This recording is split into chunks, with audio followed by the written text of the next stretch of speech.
Epicuro es el primer filósofo de la época helenística, época que inicia con la muerte de Alejandro Magno y culmina con el suicidio de Cleopatra.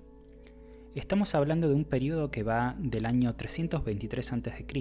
al año 31 a.C. y que se caracteriza, entre otras cosas, por el declive de las antiguas polis griegas como Atenas, Esparta y Tebas. Recordemos que las antiguas ciudades-estado eran puntos política y militarmente independientes y también núcleos intelectuales. Antes de la muerte de Alejandro, los filósofos estaban embebidos de la vida política, se percibían a sí mismos como parte de la ciudad, como ciudadanos. Por eso Aristóteles escribe su Política y Platón su República. Pero luego de la muerte de Alejandro y el inicio de la decadencia de las ciudades, la reflexión filosófica se vuelve intimista, introspectiva, individualista. El filósofo ya no se percibe como ciudadano, sino como un individuo que debe encontrar armas intelectuales para enfrentar las transformaciones del mundo que lo rodea. Y la pregunta acerca de cómo llevar una vida feliz se vuelve central. En este escenario, las dos escuelas filosóficas más importantes fueron la epicúrea y la estoica. En este video hablaremos de la primera. Epicuro nace en el año 341 a.C. y muere en el año 270 a.C., se cree que de un cálculo renal. A lo largo de su vida estudió con muchos filósofos y fundó y dirigió distintas escuelas en distintas ciudades de Grecia. De estas escuelas, la que destacó por encima de todas fue aquella en la que efectivamente pudo implementar su propia filosofía de vida. Estamos hablando del Jardín. La filosofía de Epicuro tiene como concepto central la idea de placer. Esto seguramente nos trae a la mente el nombre de Aristipo y los Cirenaicos. Sin embargo, la concepción que Epicuro tenía del placer no era la misma que tenía Aristipo. Para Aristipo el placer era una sensación agradable del cuerpo, ese placer que sentimos, por ejemplo, cuando tomamos una Coca-Cola en un día caluroso. Pero para Epicuro el placer es la ausencia de dolor, y esa ausencia de dolor Epicuro la llama felicidad. Entonces no hay diferencias entre el placer y la felicidad. De forma más específica, para Epicuro el placer puede adquirir dos formas. La primera es la aponía y la segunda la ataraxia. La aponía se refiere a la ausencia de dolor en el cuerpo. Pero ¿a qué se refiere Epicuro con dolor del cuerpo? Para él, los dolores del cuerpo son esos deseos, esas ganas que el cuerpo siente regularmente. La sed, ganas de beber, el hambre, ganas de comer, el sueño, ganas de descansar. Cuando esos dolores se suprimen, el estado corporal que alcanzamos es lo que Epicuro llama placer. Epicuro dice que el cuerpo, cuando no experimenta ningún deseo, se encuentra en un estado de equilibrio. Cuando surge un deseo, ese equilibrio se pierde. La aponía no es más que ese estado de equilibrio recobrado luego de suprimir el deseo. El deseo es un tema al cual Epicuro le dedica una atención especial. Según él, existen distintos tipos de deseo, algunos vinculados más al cuerpo, como los que hemos mencionado, y otros más vinculados a lo psicológico. Esta distinción deriva en una clasificación de los deseos que incluye los deseos naturales y necesarios, los deseos naturales y no necesarios, y los deseos no naturales ni necesarios. Comencemos con los últimos. Los deseos no naturales ni necesarios son aquellos deseos vinculados con el reconocimiento social, el deseo de riqueza, de fama, de poder. Epicuro dice que no son naturales ni necesarios porque son fruto del condicionamiento social y lo que procuran no es imprescindible. La fama, el poder y las riquezas no son importantes en el camino a la felicidad. Por otro lado, los deseos naturales y necesarios son aquellos que debemos atender concienzudamente porque están relacionados con lo que es imprescindible para la vida. El deseo de comer, el deseo de beber, el deseo de dormir son ejemplos de deseos naturales y necesarios. No son deseos que surjan por la influencia de la sociedad sobre nosotros y de su satisfacción depende nuestra felicidad. Por último, los deseos naturales y no necesarios son aquellos deseos que guardan una relación con lo natural, pero que no apuntan a cosas realmente imprescindibles.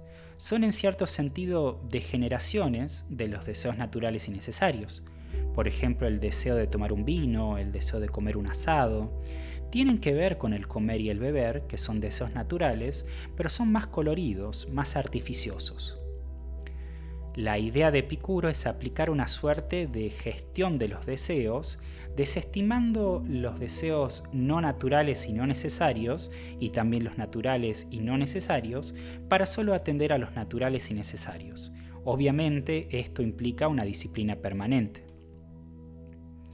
La aponía de la que habla Epicuro se refiere precisamente a los deseos naturales y necesarios.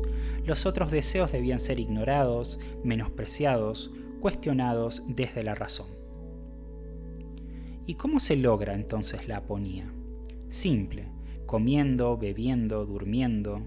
Así se eliminan esos dolores, esos deseos naturales y necesarios. Pero a eso se le añade la necesidad de proceder con prudencia, es decir, con medida.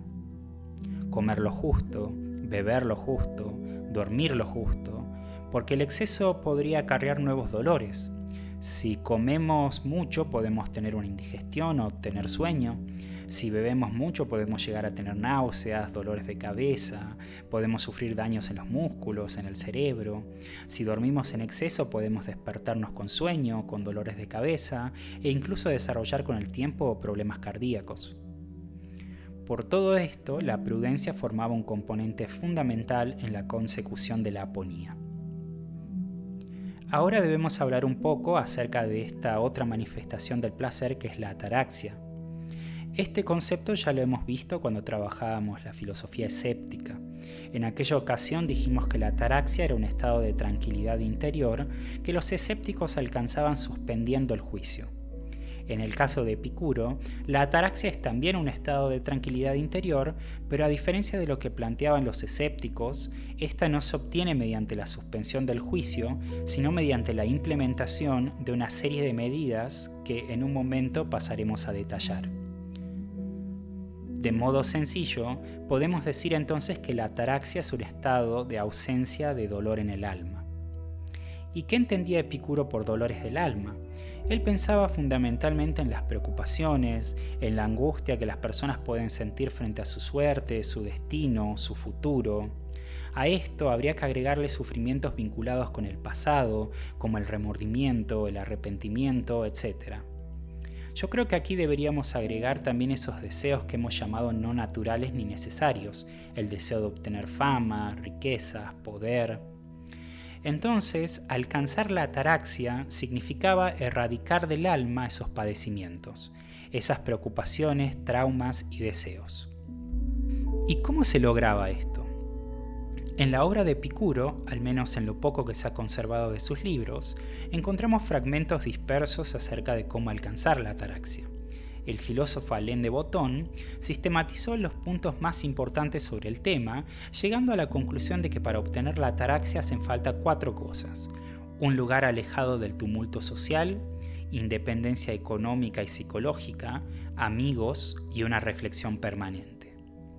Precisamente, Epicuro se había mudado a una casa que estaba en las afueras de Atenas.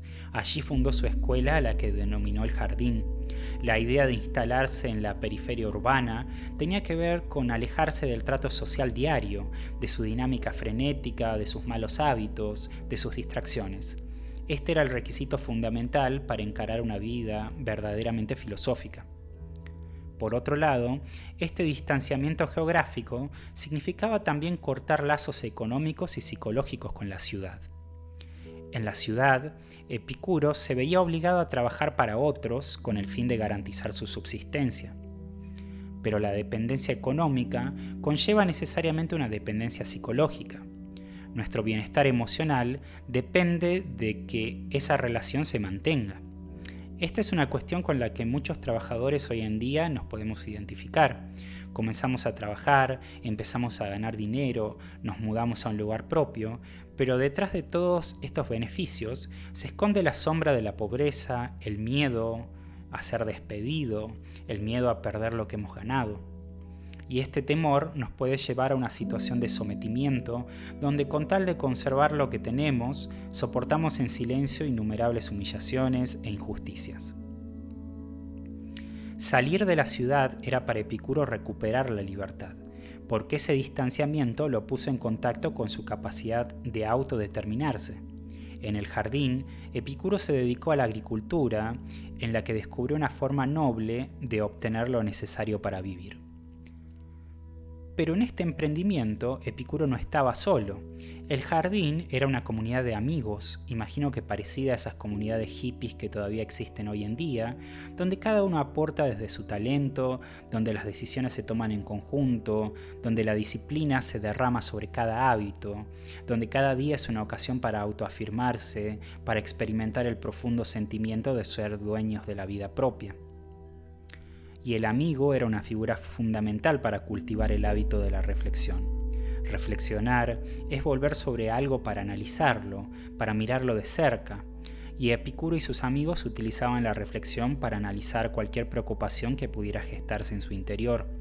El miedo a la muerte, a la pobreza, a la infamia, a la enfermedad, eran centrales en el ejercicio diario de la reflexión racional. Epicuro era un convencido de que el análisis racional de estas cosas era suficiente para desarmarlas, para anularlas.